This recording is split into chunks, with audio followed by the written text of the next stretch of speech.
your arts, just politicking about just some current events and, you know, some stuff that's on your mind. Free flowing. Yes, we do. Yeah. Tommy's an artist as well.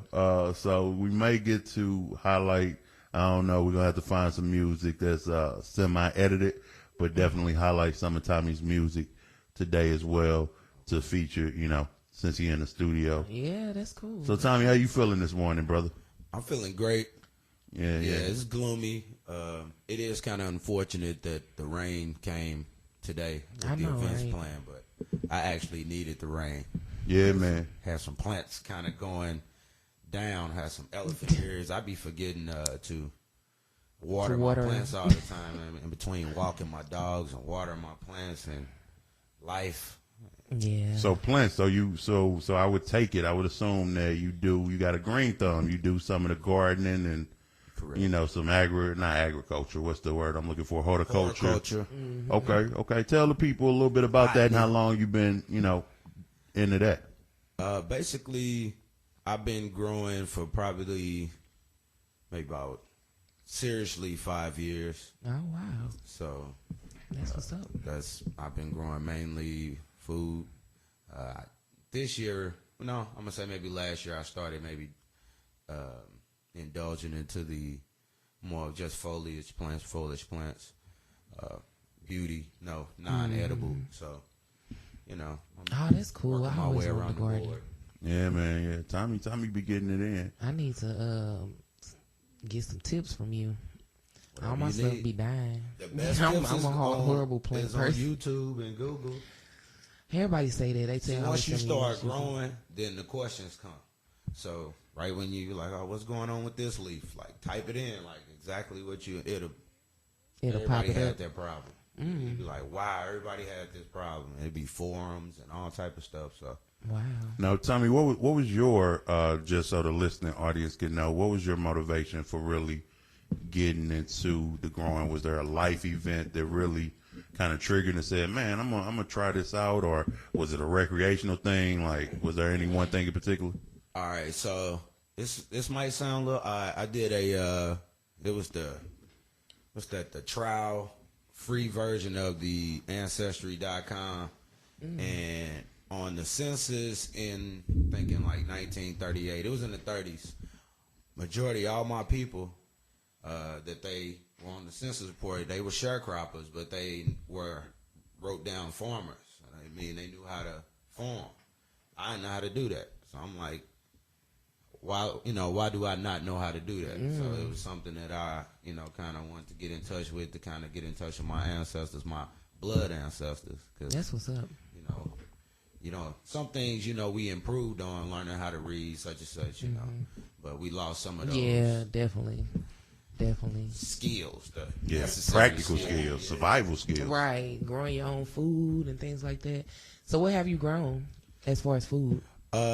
Chives, rosemary, tomatoes, bell peppers, trying to think, cucumbers. I've grown a lot. I've killed a lot too.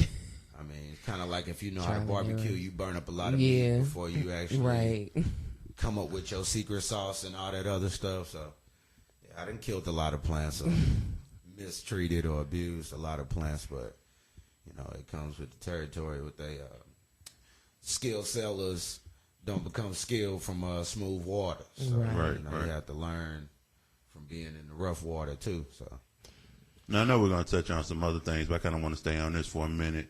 What would you say to the people that may be inquisitive?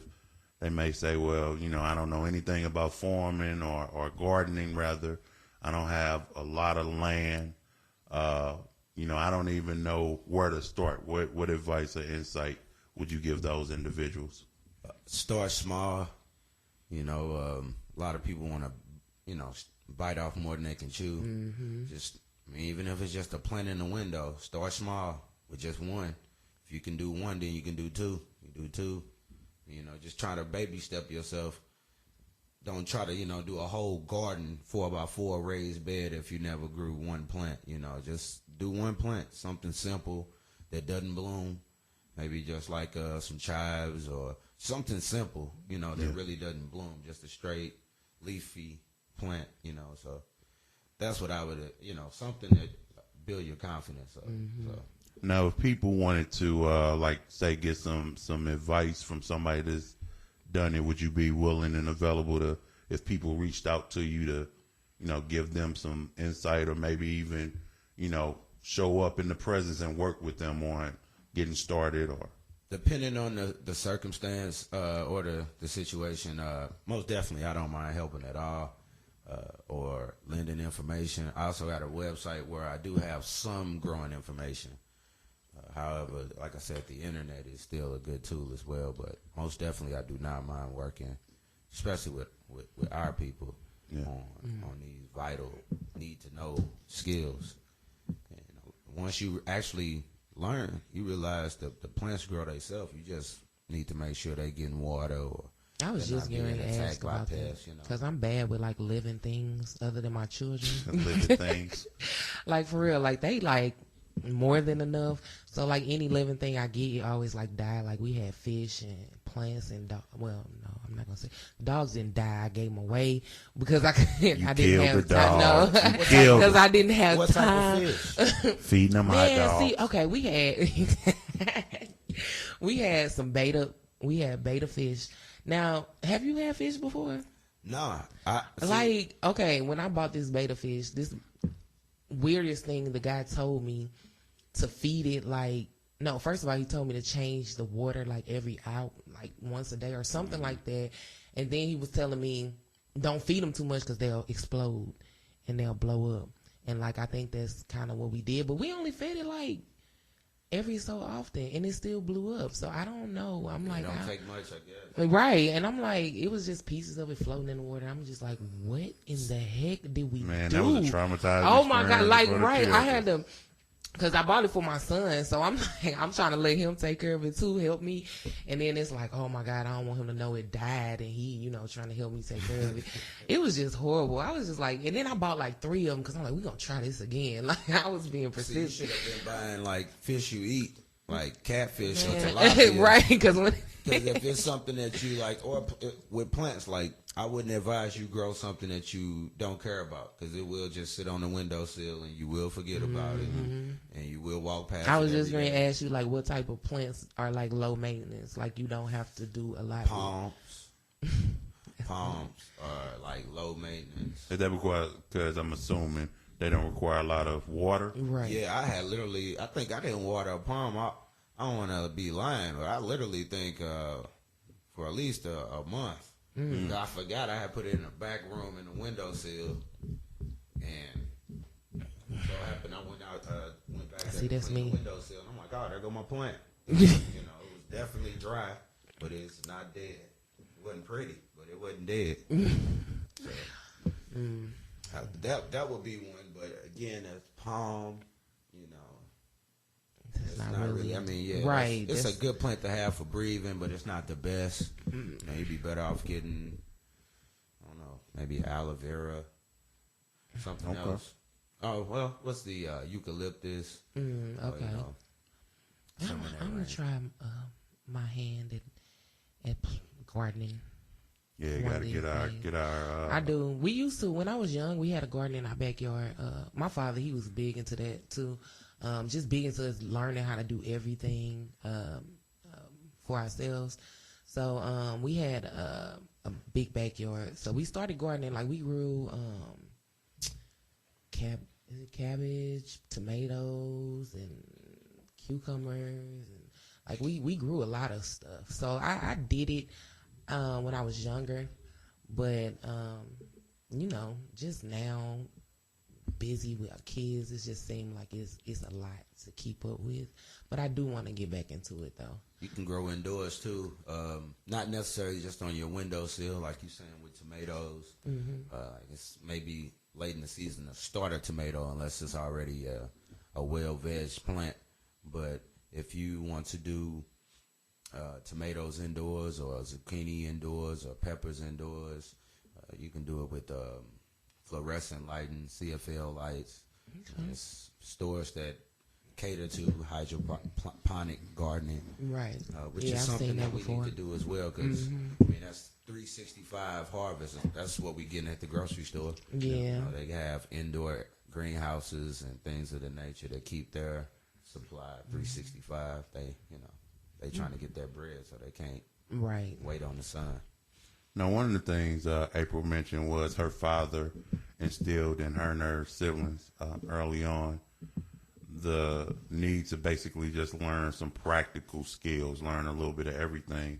And one of the things I appreciate about Brother Tommy, we work together, obviously, in the Black Tax, and one of the projects that we work on, one of our biggest projects right now, in fact, is the African Sunday School. And Brother Tommy works patiently with our youth to show them some basic gardening basics on basically how just to love and to grow and maintain, just another living organism. Because, I think as humans, we get a little cocky. We think that we the supreme living, thing on the universe, but we actually sharing this planet and this universe with other living things, whether it be plant life, animals, whatever the case may be. So, Tommy, talk a little bit about that. Like, what has your experience been working with the youth and just literally planting seeds, in them that will, manifest in the present and maybe even the future in the realms of not just gardening, but we also do some other things with the Sunday school as well. All right. With the youth, as far as the gardening aspect, a lot of the youth are excited to get in, get their hands dirty. They weren't hesitant. They do want to grow. Now, due to the fact that we don't have, it's Sunday school and not everyday school, they're not able to baby the plants and nurture them on a daily basis like what would need to be done to develop a green thumb, I would say, at a young age. But they did their own transplants. They are excited. It is something that they need because we are so vulnerable to a system that's, spoon feeding us right now. So we something happens, maybe a storm or, something catastrophe. We will be starving sooner than later. And I always call it the zombie apocalypse. We are the zombies, the ones who can't feed themselves and depending on drive-thrus and schnooks and all these other people to feed us. We're not real human. We're kind of out of body.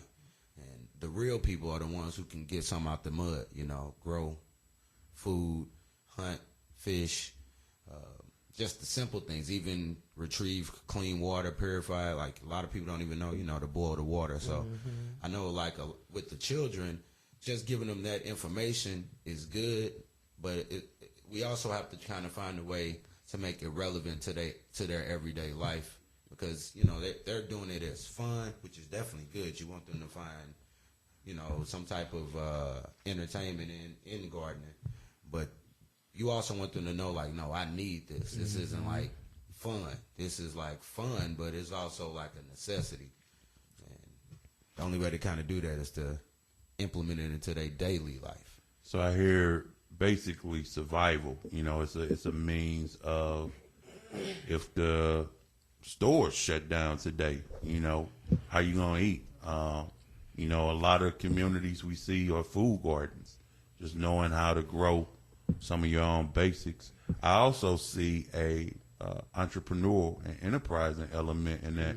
I've kind of been studying cooperatives and, just seeing how some cooperatives are really trying to empower people in low income areas to learn some basic skills like, let's say, for instance, growing food, and then they'll have something for, themselves, but what they don't need, they go and they sell that to make a little bit of profit and to bring some resources in for their everyday living. So I think that's dope as well. Is that like what Hosco Food is doing too? Yeah. Hosco, shout out to Hosco. Yeah. I love some of the stuff that they're doing. I like that as well. It's just a beautiful idea with the mobile grocery store. Is that them too? Yep. Yeah, it's just like those are the type of ideas we need in this type of age, like innovative ideas. You know, what can we do? You know, we can complain about the food does, but what can we